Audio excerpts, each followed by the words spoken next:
and welcome to A Pipe of Pearl. Today, Pearl is going to look at headaches and, in particular, a primary healthcare assessment on headaches. So, as far as topics go, headaches is probably one of the largest that can be tackled because it's a whole umbrella term that comes from many, many different disorders and many different pathophysiological reasons, either primary or secondary to other disorders. And it's also the most common presentation that comes to outpatient departments, or the main complaint that patients have in regards to symptoms. So today, the focus is going to be on how to filter and classify headaches and how to conduct a primary health care approach that is both complete and gives justice to the patient and more likelihood of finding an answer, but also doesn't bog down with trying to find the absolute diagnostic criteria of every single type of headache, but allows you to have an understanding of what the risks are, what the red flags are, and what the most probable cause is of headaches based on characteristics you can find and what the patient can tell you. So we'll start with just a few facts on headaches that people may know or may be new to. So when you talk about the word headache, most people contribute that to the top of the head or the forehead or anything like that. But the actual classification of a headache involves pain in the face, the head, or the neck. So the entire head and neck area can be classified as a headache. Now, there's an organization out there called the International Headache Society, and they have gone through the effort of classifying over 150 types of headaches.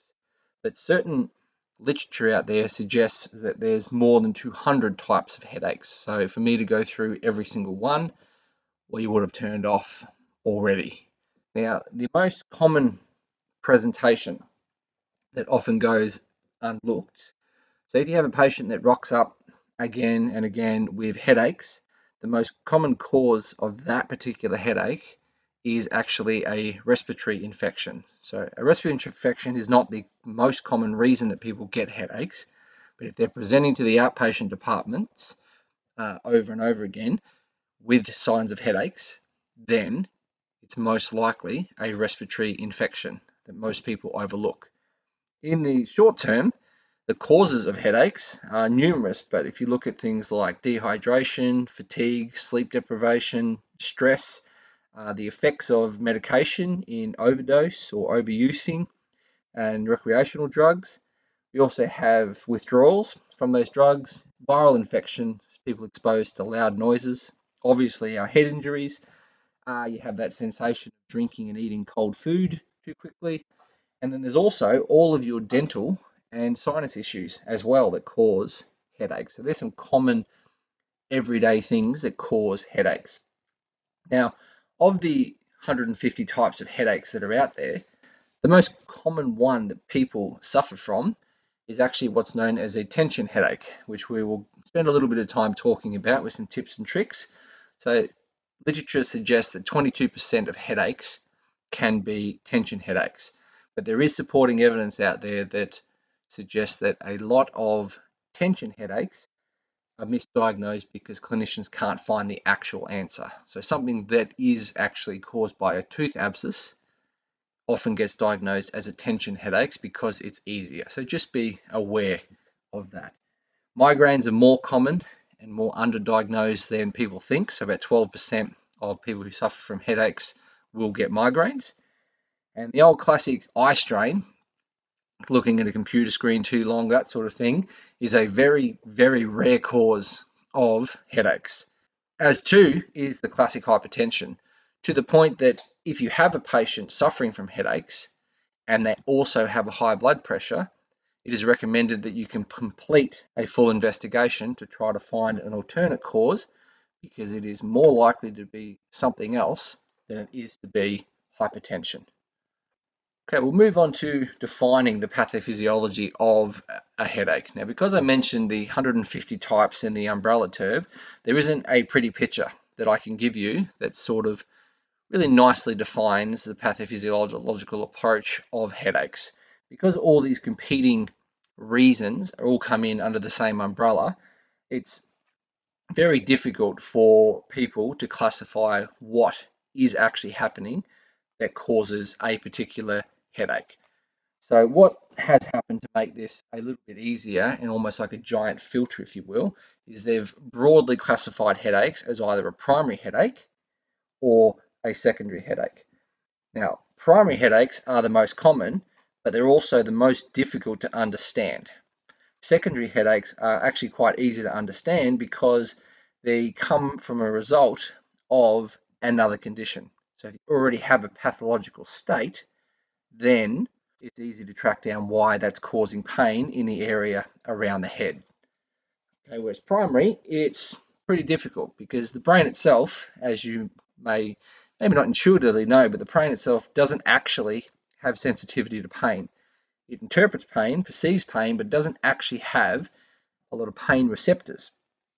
So the areas around the head and the neck are the areas that sense and feel the pain. So intracranial arteries, meningeal arteries, meningeals themselves, venous sinus, cranial spinal nerves, the list goes on and on. All your muscles, all your facial structures, your eyes, your ears, teeth, everything, okay? That's what actually feels the pain. So when we try to pinpoint down what's happening, it almost becomes impossible. But if you look at the common headaches that people often define, like a migraine, then we can actually get a better idea. So migraines are currently thought to be a dysfunction of nerves in the brain. Okay, there used to be a lot of theories that thought that migraines were caused by primary problems in the blood vessels, and the vascular theory was developed around the 20th century that suggests that the aura in a migraine is caused by the constrictions of intracranial vessels. And the headache itself is caused by the rebound dilation of those intracranial vessels. But studies have recently shown that migraines and head pain is not really accompanied by extracranial vasodilation, but rather by some sort of minor intracranial vasodilation. Okay, so it's more associated in the brain as opposed to the exterior findings around the brain. Now, other specialists in the migraine world believe that the primary problem is with the nerves, and the aura that is felt is caused by a wave of increased activity of the neurons, especially around the cerebral cortex itself. People that suffer from migraines, it can't be ignored, also experience migraines without the headaches. Okay, so there are people that get migraine symptoms without the associated headaches, and this is often associated with a strong family history. It's way more common in women, especially women who are taking birth control pill or hormone replacement therapy. If you look at a tension headache, now they're thought to be caused by activation of peripheral nerves in the head and the neck muscles, but more associated with mental health reasons like depression than actual physical strain of those muscles and neck. A cluster headache, which we'll look at closer, is often caused by an overactivity of the trigeminal nerve and the hypothalamus in the brain. Now, the exact way that works is not actually known, and it's just we know that it does involve the hypothalamus and it does involve the trigeminal nerve itself. And a sinus headache, well, that's probably an easy one to classify because it has more of that secondary nature, that it's secondary pain due to the increased pressure generally caused by sinusitis. So sinuses have a wonderful habit of getting blocked, and when they get blocked, they increase the pressure and therefore increase the pain that's felt in the head. All right, let's move on to our examination techniques, and we'll look at our subjective data. Now, the good news is most headaches can actually be diagnosed with a clinical history alone. So if you do a good clinical history, you can pretty much have a good idea of what is going on. So going through the EPSAM mnemonic that I made up, we can have a look at things that we can ask in order to pinpoint what's actually happening for the patient. So the event is quite important. Okay, we need to know what's actually happening with the person. So as they describe their story, we look for any any tricks of maybe chemical exposure, any stress, any illness, any knock to the head, any precipitating illnesses that they may have, that may put us down a line to thinking of what the causality of this headache may be. When we're asking about the history, we don't always have to ask everything, but based on the event, we can pinpoint more information to get us more characteristics of classic headache. So always ask about the history of a headache, because it's a big difference between a new headache versus an old headache that they feel all the time. So get a history of that particular headache. And if it's migraine, as mentioned, talk about family histories, things like that. Social history links with dietary that we will talk about, but also things like recreational drugs and alcohol use can be a big indicator for headaches. Because fatigue and dehydration is a common causality of headaches, having a physical activity history can also help. When dealing with mental health issues and tension headaches, it is very, very important to just consider external factors that could be causing, in particular, tension headaches. And obviously, don't forget that respiratory infection or sinus infections that are very, very common in causing symptoms. So because the complaint is all about pain, we need to do a PQRST. And the PQRST can tell us a lot about what type of headache it is, and therefore give us an indication of what sort of treatment we will do in the long run. So we need to know what sort of relieving factors the patient feels.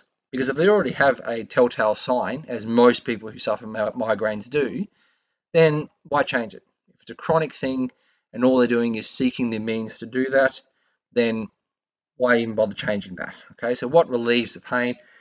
Now, when we're looking at what makes it worse, there's certain red flags out there that really indicate that if you cough or sneeze, or even in particular during sexual intercourse, if the pain increases, then it can lead to subarachnoid hemorrhaging involvement and actually is considered a red flag. So things that make it worse can tell us a lot about those particular red flags. Now, when they're describing the pain, a lot of the time it's quite similar, but it's the actual description of the other symptoms around it that can give us some clues. So quality to pain, they're often going to give us those A delta type descriptors, which is, that sharp, throbbing sort of pain. But there can be some tricky ones, which is diffused across the neck, dispersed, a pressure type pain, especially with sinus, that sort of thing. Now, radiation can help when looking at the pictures below. So certain characteristics of where the pain starts and where it extends to can give us an indication of what type of headache we're dealing with.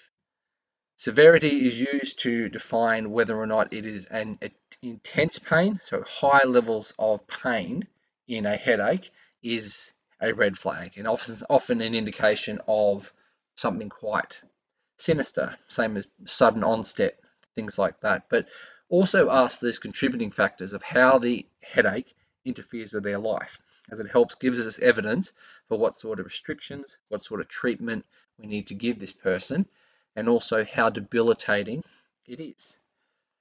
Timing, as mentioned, when it started, very important. How quickly it started, also very important. But then if they've had these headaches for a while, getting characteristics of what time they happen during the day and how often they happen can be very, very helpful. For example, a migraine will happen at high intensity and then it will dissipate over a series of hours. Now, don't get me wrong, this series of hours can be up to 72, but it often has a peak and then a dissipation effect. Whereas a cluster headache will have a high intensity pain at certain times in the day, generally first thing in the morning at night, but not always, and then it will disappear. Okay, so it will rise up and then it will disappear. Okay, and that's classic of a cluster headache. A frontal sinus headache will have that wave effect as well, that episodic pain as well. That you'll have times of full relief, and then you'll have times where it increases, often when the pressure and the activity of the sinuses are increasing, which is generally first thing in the morning and also at night. A tension headache will have ebbs and flows. It will flow up, it will have high intensity, and then never really fully go away, and it will just continue. tension headache has been known to last for 7 days, the poor buggers. Okay, so these characteristics of timing can give us an indication of what sort of headache we are dealing with and also how long our patients have been suffering with it as well. Other investigations that you should do is you should always look at visual. You should always ask them about visual and do a visual field test, things like that. Obviously, that moves into our objective findings, but still, you want to have a look at if there's any blurred vision, any problems associated with their actual fields of vision. When you're dealing with tension headaches, you have to talk about stress. You have to talk about tension, that sort of thing. Ask the person if they find themselves teary or having a runny nose associated with the headache, as that's an indicative sign of a cluster headache. Now, when we deal with fevers, that's a red flag, and nausea is generally associated with our migraines. Okay, finishing up our EPSAM, we have a look at our allergies and medications. Now, allergies obviously play a part when we're looking at what drugs to give, but if we start looking at things like food intolerances, it can give us a good link when dealing with our migraines in particular. So a massive cause of migraines is actually foods that have a high amine level. Okay, so any food that contains a high levels of amines can actually cause migraines to occur. Now, if you have food sensitivities and have somehow ingested it, that is also a common link for migraines. So classic foods include chocolates, cheese, red wine. I know it's a very depressing list, okay, and then you also get things like spinach, Vegemite, and liver, just to round it out for those people that don't like those things. Okay, so they're some food intolerances that you can look at. There's also a massive list of medications that are causative agents of your headaches. So as mentioned, the OCP is a classic one, but then we also have certain antibiotics, corticosteroids, your H2 receptor antagonists. Nicotine is quite a common one, as well as caffeine. And alcohol is an interesting one because it is a massive contributor towards migraines. It's found to relieve the pain of tension headaches. So once you've finished all your subjective investigation, we'll come across and at this stage, you can identify a few red flags and high risks criteria. So things that are low risk criteria as far as subjective data goes is anyone who's under the age of 30 that obviously doesn't have any high risk red flags is subjectively considered low risk. If most of the features are considered primary features, so there isn't any other contributing pathophysiological response causing the headache, and there's also no history of reoccurring headaches. And that doesn't mean it's dangerous, it just means that it warrants further investigation. Now, obviously, if there's nothing concerning in their history and there's no abnormal neuro findings in the subjective data, then they're also low risk. Now, high risk, based on subjective information, is your sudden onset and that severe and debilitating pain. Okay, if they have a fever or they're vomiting, it's also high risk or needs further investigation. And obviously, if there's that disturbed consciousness, then high risk. And also, as mentioned, that worsening pain on coughing, sneezing, sexual intercourse, that sort of thing can lead to features of a subarachnoid hemorrhage. As mentioned before, the subjective data is really, really useful in headaches, and you can often diagnose it just with that alone. But if you do find that someone has a significant headache, then doing a full set of vitals and objective findings is definitely recommended. So you need to do your full vital signs, and you need to look for indications of your fever, your increased rest rate, pulse rate, and blood pressure as well can be contributing. A full eye examination can be warranted, including visual fields, acuity, eye movement, pupil response, stuff like that. Palpation is also a good idea, in particular the temporal arteries, the face, neck muscles. Palpate the cervical spine, especially around C2, C3 area for pinpoint pain. The TMJ, and teeth, meaning just around your gums, and sinus taps as well, can also be a good place to palpate just to find that pinpoint pain.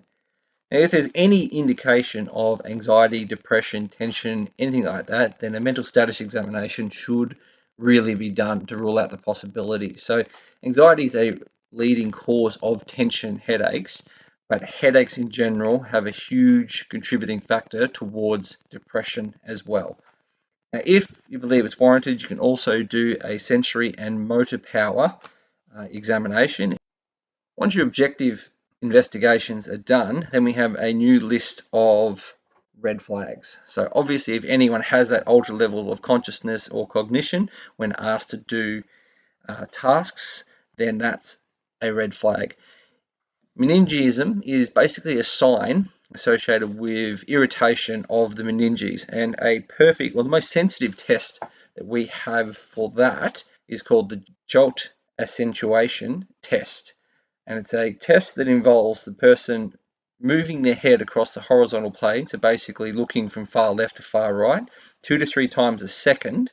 And if that causes significant pain or an increase in pain, then it's a positive test, and it's a sign, a very sensitive sign of meningism as well. If someone has abnormal vital signs, it can be a red flag. So someone has a fever, someone has an increased rest rate or an increased blood pressure, that can be a sign for you to basically investigate further. Any focal neural symptoms associated with eye or pupil response, and any tender or poor pulsatile temporal artery can also be, or is, sorry, a red flag. Once your subjective and objective data is done, then you make your assessment. You try to figure out what sort of headache we're dealing with. Now, red flags are often associated with secondary headaches, and obviously they're more dangerous. So if there's any red flags, they cannot be ignored. With the data that you have, if you want to distinguish between a migraine versus a tension headache, then a good acronym or mnemonic to use is POUNDS. And it's symptoms that if people have more of, they're more likely to have one or the other. So a pulsatile quality of the headache, meaning it basically feels like someone's pounding in your head. The duration is 1 day, but realistically that 4 to 72 hour mark. A unilateral location as opposed to across the head, associated nausea and or vomiting, and a debilitating intensity. Now they're the criteria that read out the POUNDS. Now if somebody has 4 to 5 of these criteria, so obviously I know there's 5, but if they have 4 to 5 of these criteria, then they're actually 24 times more likely to have a migraine versus a tension headache. Okay, so they're pretty massive ratio. If someone has 3 out of the 5, then they're 3 times more likely to have a migraine. And if someone only has 2, then they're actually more likely to have a tension headache. So it can be a good one to remember. Always consider your cluster headache associated with that lacrimation and runny nose, and a sinus headache based on positive signs when you're doing your palpation. Now, if you don't know exactly the causative agent of, or the diagnosis, if you will, of the headache, that's fine, because there's over 100 more classifications out there. Big thing is, if you look at red flags first, look at the most common ones, it can lead you to better treatment, which we'll move on to, which is the plan. So the plan in fixing these headaches will go through education, because education, whilst patients generally don't like it, is the key treatment when dealing with your tension headaches. So on top of your general pain relief and that sort of thing, a tension headache is really managed by somebody who involves massage of the head and neck. Let them know that pain in the head, muscles, and neck is basically the same as getting a cramp in the car. So massaging the scalp and that sort of thing can actually alleviate the pain. But the big one is learning to relax, learning to not bottle things up, learning to work through anxiety, all those sort of things that we don't really like talking about, but they're actually a big treatment when you're dealing with tension headaches. If you move to migraines, migraines in the immediate sense can be quite easy to deal with, but the long-term treatment for them are very, very complex. So good treatment for migraines can simply be simple analgesia. Now, aspirin works amazingly well for migraines, but it does come with the inherent risk that if it's an intracranial bleed, that sort of thing. So it's best to have a conversation with someone else, like a doctor, before prescribing your aspirin, because up to 900 milligrams can be a good dose when you're dealing with migraines. Get them to avoid those triggering features like fatigue, sleep deprivation, that sort of thing. And also putting them in a dark, quiet room, no TV, that sort of thing, can be amazing treatment for migraines. As mentioned, most people that suffer from migraines generally have a little routine that they go through, and they may just be seeing you for help to do that if they need to go home, that sort of thing. If you have the telltale signs of a cluster headache, then 15 litres of oxygen, or 10 litres for 15 minutes of oxygen, can go a long way in helping alleviate that pain. Now, don't forget the use of simple analgesics for us. And if someone has a sinus problem, then you can do sinus drainage through a FES, or you can do the inhalation of sinus drainage, plus or minus antibiotics, depending on the other features. So they're the main immediate treatments for headaches. And you can couple this with restrictions. So time off work can be required, in particular for migraines. They definitely need to rest. PT restrictions are rare. Obviously, if they're in the immediate sense, you don't want them working out, that sort of thing, that makes sense. But long-term PT restrictions is not often warranted, but play it by ear with the patient's needs. If they're in the field, they can stay in the field sometimes. Okay, but don't be afraid to evacuate somebody for a headache, because remember, headache is an umbrella term that means the very mundane all the way up to the life-threatening. Okay, so evacuating someone for a headache for further investigation is not a horrible idea. As far as referral goes, obviously everything that has a red flag, but anything that is complex and somebody that keeps presenting or has reoccurring migraine issues or constant headaches, sometimes they may need further investigation, and there is a huge myriad of treatments, more than you could possibly imagine, and ones that you probably wouldn't even think about, like the use of strong antiemetics, the use of lithium, that sort of thing, like Gactyl, for the management of these pain associated with long-term and chronic headaches, migraines, that sort of thing. So it may not be an emergency referral based on a red flag.